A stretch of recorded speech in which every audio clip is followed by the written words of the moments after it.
So today I have some thoughts about music theory, and something that I see when I'm teaching is that I sometimes have students who want to know everything all at once. And there are often times when I have to say this, you don't need to know why. You don't need to know why this is the way that it is, but just know that it is the way that it is. Or sometimes you just need to memorize. You just need to memorize this thing. You don't need to know how the chord is built at the moment. Just memorize that these are the notes in the chord. And so I'm not saying that you should not learn about music theory, but what can happen, especially for beginners and intermediate students, is that sometimes the explanation brings more questions and even more confusion than there was at the beginning of the explanation, because often there are a lot of blocks, a lot of foundational blocks that need to be built upon.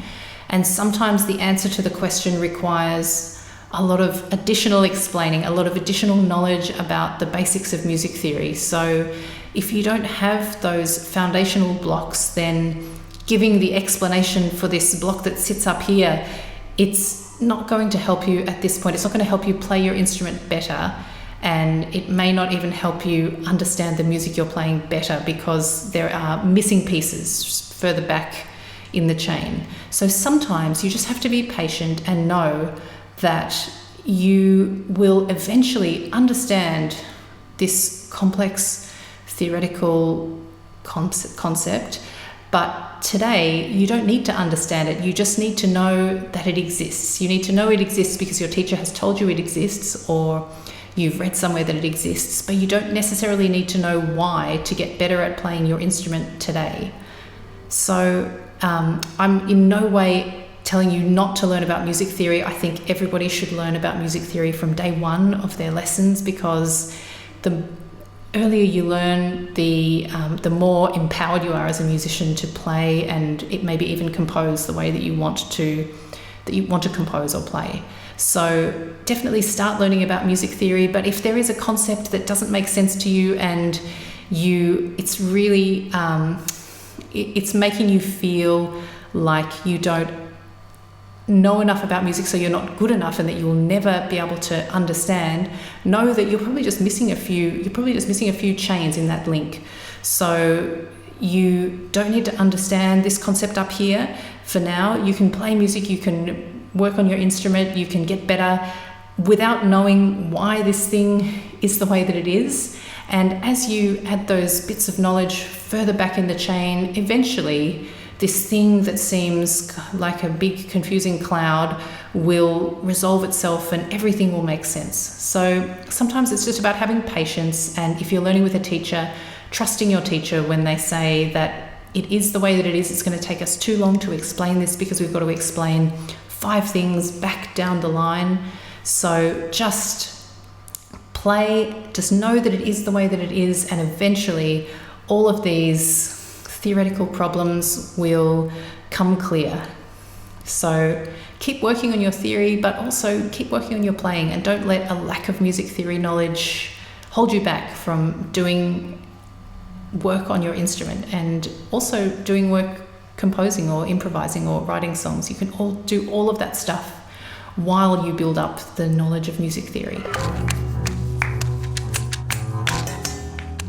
Hi, I'm Erica. I am a musician and music teacher, and I hope you enjoyed today's video. If you did, hit the like button and don't forget to subscribe for more practice tips, motivation and inspiration. And also share this video with any friends who are also practicing music. And finally, if you like, you can stick around for a short meditation at the end of this video to prepare you for a great day's practice. So happy practicing, and I'll see you next time. Bye. So we're going to take a few minutes to prepare for practice, to relax the body and the mind. You can take out your instrument, have any music, books, pencils ready.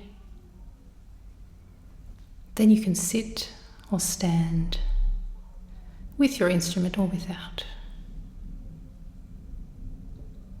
And we're going to start with a soft focus in the eyes.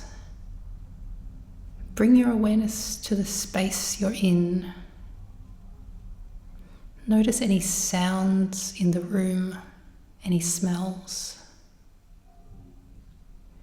And then with the next exhale, closing the eyes.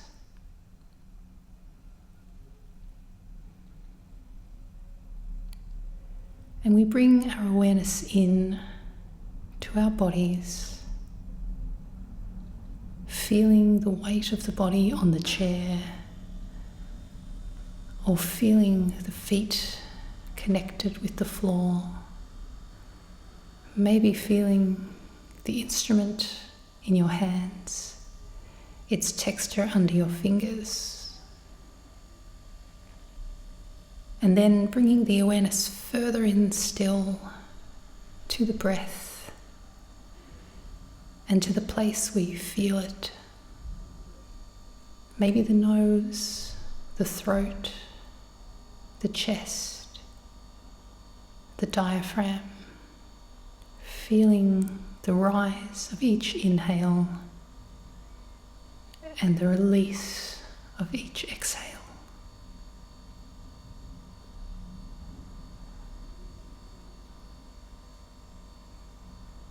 And as you notice the breath, on each exhale, letting every muscle in your body release just a little bit more.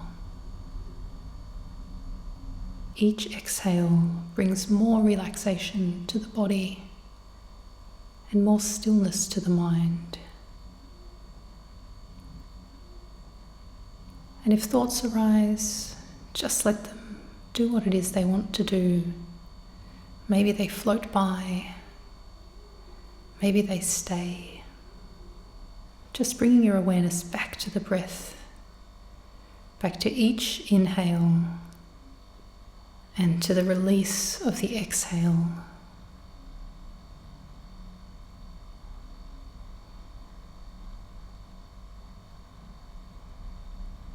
Every breath, relaxing the muscles in the body just a tiny bit more.